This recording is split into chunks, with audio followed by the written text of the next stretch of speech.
All right, well, we go ahead and get started. Welcome to the October Finance Committee meeting. No public comment, I presume. All right, we'll move on to action items. Anything to report there, Larry? Purchasing agenda is first on the action item list, and just a couple of items on there. Under the general fund, you'll see some MAP license renewals, which are a recurring renewal we do every year. We are acquiring 3 special ed department vans, leasing 3 vans for their use, students around, and then down on the bond projects, we have the GRPS University renovations to approve about $2.8 million. There's a memo from Ken just behind the purchasing agenda that lays out the process for selecting Earhart Construction for that. So I don't know if anyone has any particular questions on any of that information. We've already discussed this expenditure, haven't we? The GRPS University? We've discussed it, but not in, we didn't have the final bid. Yeah. Okay, all right. Looks like came under budget, right? A little bit? Yeah, that's great. This portion is under budget, yes. Fantastic. We're missing a few bids, right? But being under budget, still, we put the placeholder of the estimate in there. Yep, perfect. The passenger vans for the special ed, is this a shift of us providing the transportation rather than our contract with Dean? We've done some transportation before on vans some older vans that we had owned, and we're increasing by a couple of vans and just additional need for moving students around. Okay, so we haven't used Dean Transportation for this in the past? Not, but in particular, we're talking about, these are smaller vans, obviously. So Dean does special ed transportation, not only for us, but for the county, but it's larger size buses as opposed to these vans, so yeah. Any other questions about the purchasing agenda? Can I get a motion to move this to the full board? So moved. Support. All in favor, say aye. Aye.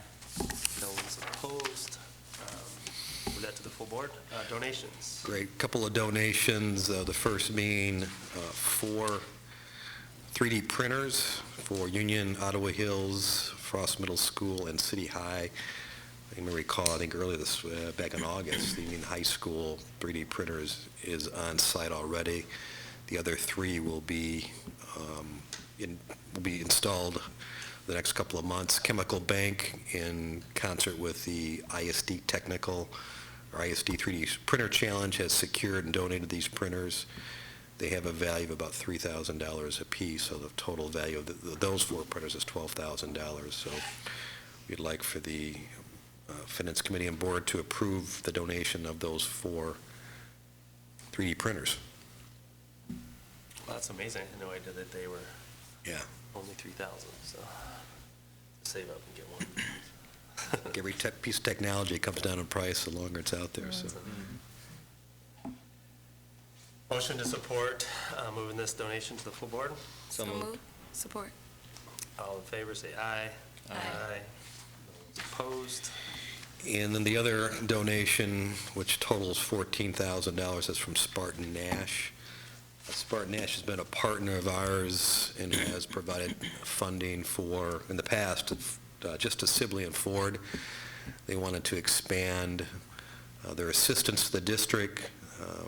So representatives from Spartan Nash met with John Hemholt earlier this summer to look at some of the demographics of other schools, in particular where Spartan Nash may have some retail stores in the neighborhood that families would be using, and they decided to expand their donations to the list of schools. You can see it's just from 2 schools to 7 schools.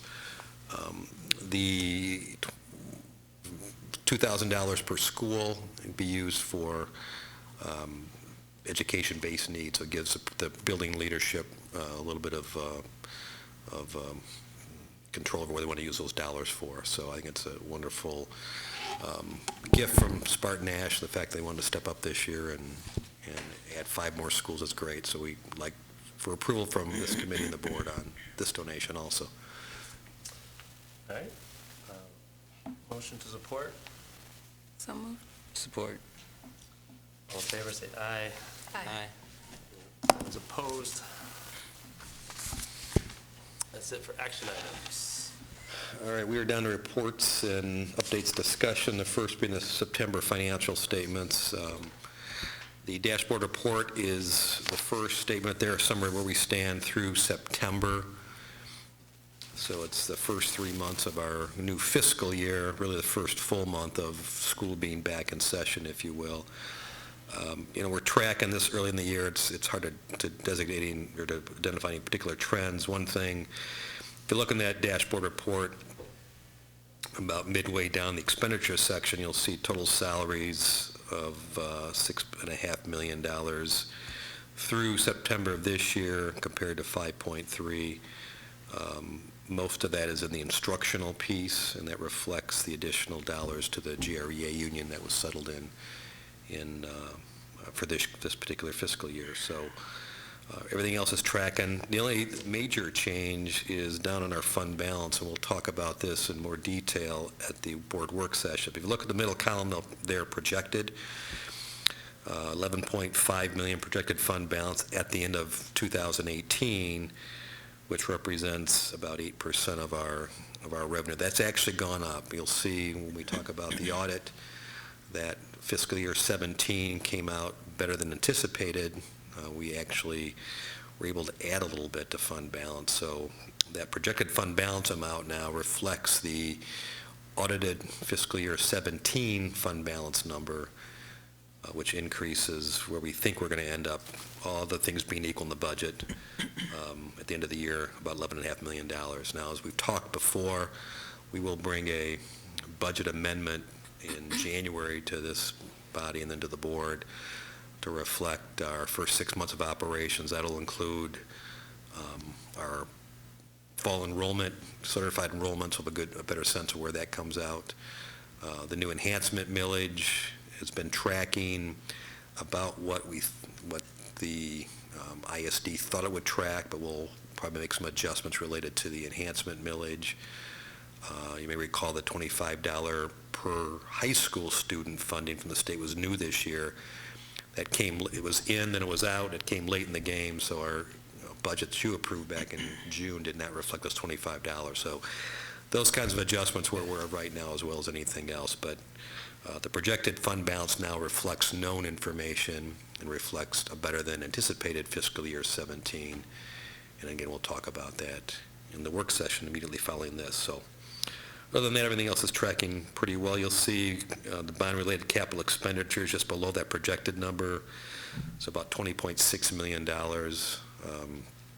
in terms of bond expenditures. That's picked up the last several months. Will continue to pick up as we finish a museum high school, GRPS University, City High will be tracking here soon, and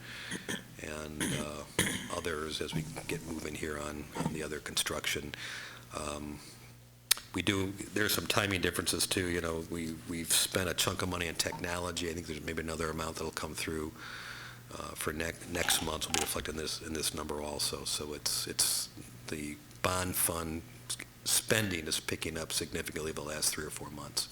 So, and then all the detail information as normally is behind the dashboard report for those that like to get the nitty-gritty of the financial statement. So, questions that anybody has on the dashboard report? What was the approximate previous projected fund balance? Do you just kind of Take about $3 million off, $8.2 million. It was down to about 6%. And so much of that was from a better 17, but some of it is also due to new revenues. Well, not yet. No, all I've done is I took the better 17 beginning fund balance, assumed that the rest of our 2018 budget would track as you had approved it. Okay. And that gets us to the 11.5 million. So most of that difference is that. Okay. Yeah, we'll have an updated we'll have obviously, and as I mentioned, after Amendment 1, an updated projection at that point in time for the first 6 months.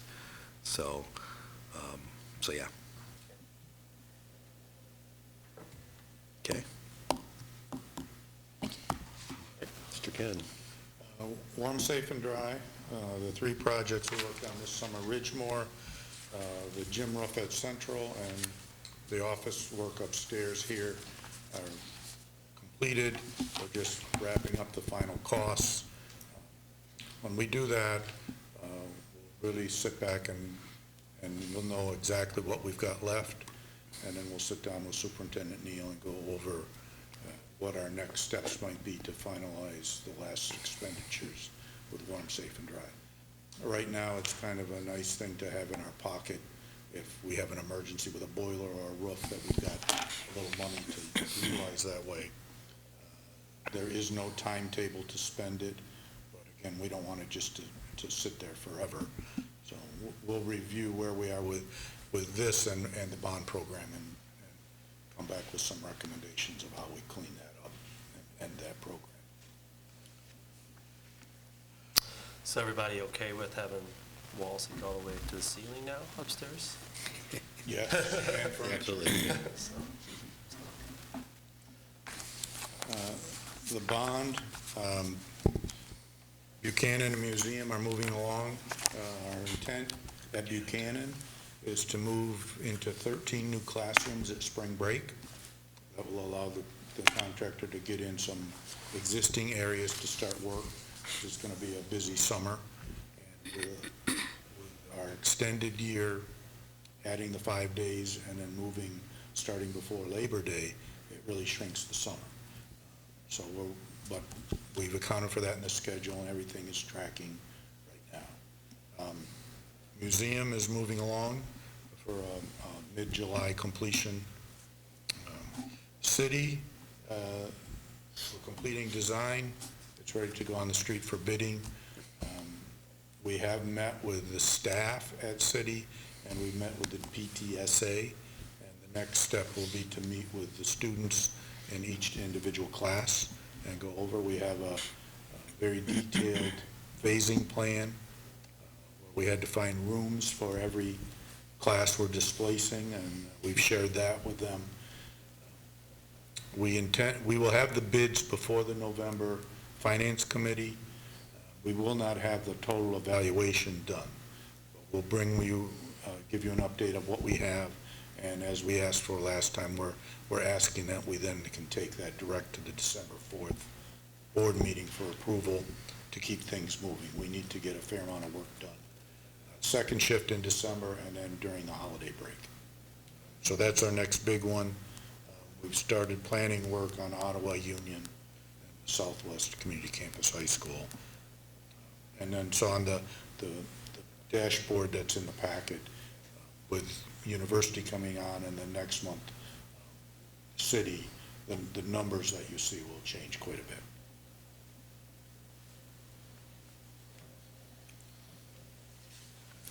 And then No, actually, I answered to it earlier. Yeah, it's up there. Yeah, thank you. any other questions on warm, safe, and dry or bond? Good. Also in your packet is the annual facilities report. Just to give a quick summary, it does note that one of our personnel staffing changes is Kristen Trevelyan is now a full GRPS employee and no longer a U.S. Green Building Council employee. It notes the projects that we've worked on. We completed C.A. Frost High School. We completed Ridgemore, and we've started Buchanan and the Museum High School.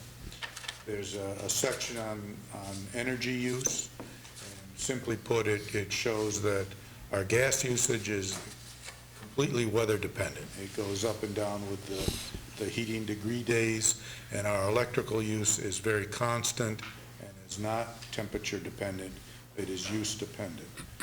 We are still looking at ways to be more efficient all the time. It does note in there that we received Energy Star certification for 8 existing buildings.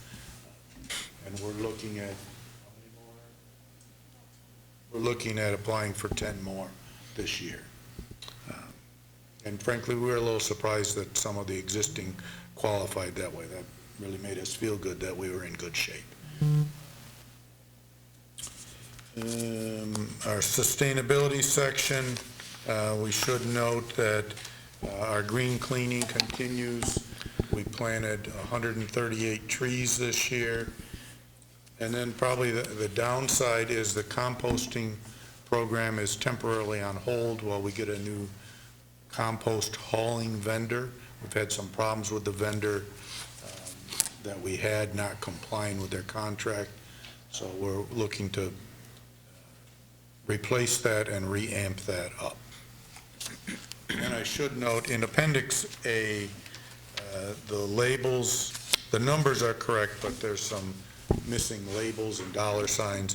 We will have that corrected before it goes in the board packet tomorrow. But it does show, the main number that it shows is the cost to run a building based on students in the building and also based on student capacity in the building. That's kind of a quick overview of our facilities report. I noticed that on shrinking workforce, staff retirement and attrition contributed to a decreased workforce. This results in increased dependence on contracted skilled trade services, and you can see that that data graphed page 85, I believe. What is your strategy then to deal with the shortages on labor and for going forward here? When we have posted positions, and our intent is to hire, we've had difficulty finding, especially tradesmen, fill positions. So we've gone to, at this point, simply hourly rate back up from trade vendors so that we can make sure our work is done. But we've had that discussion with Human Resources. Are there different things we can do? Where can we go to find tradesmen and find them that are interested in working here? For example, we lost all our electricians retired this past summer, and so we're in the process of replacing plumbers. The new plumber that we brought on has a wealth of experience and has turned out to be a very good hire. So our intent is to bring them back as budget allows, but we have to have a plan to make sure we get work done. So do you have any electricians right now? I see one apprentice. Is there an apprentice without a We have licensed a electrician? unlicensed electrician who's an apprentice, and there's a time frame to get his journeyman license. Okay. But that also presents limitations on what work he can do. Yeah, sure. Has there been any thought to try to grow students out of the Academy for Design and Construction? I just think there's opportunity for them to be job shadowing, interning, working alongside folks in the district to start to cultivate our own workforce. Our difficulty with that is the same as on the construction sites, is the 18-year-old requirement to work in the trades. We have talked about, can we have a program where we can, once they graduate, feed in as apprentices? From our standpoint, we need to make sure we've got a stable journeyman and master positions in place to let them go through the apprentice program. Sure. They kind of go hand in hand, but it's something, if we can make it work, that's certainly on the table. Great. I do know from my own work that when they're in a school program that they are able to do more work than they would be if they were just be a summer hire. So I think that there could be opportunity for our students at the Academy to get more involved, for sure.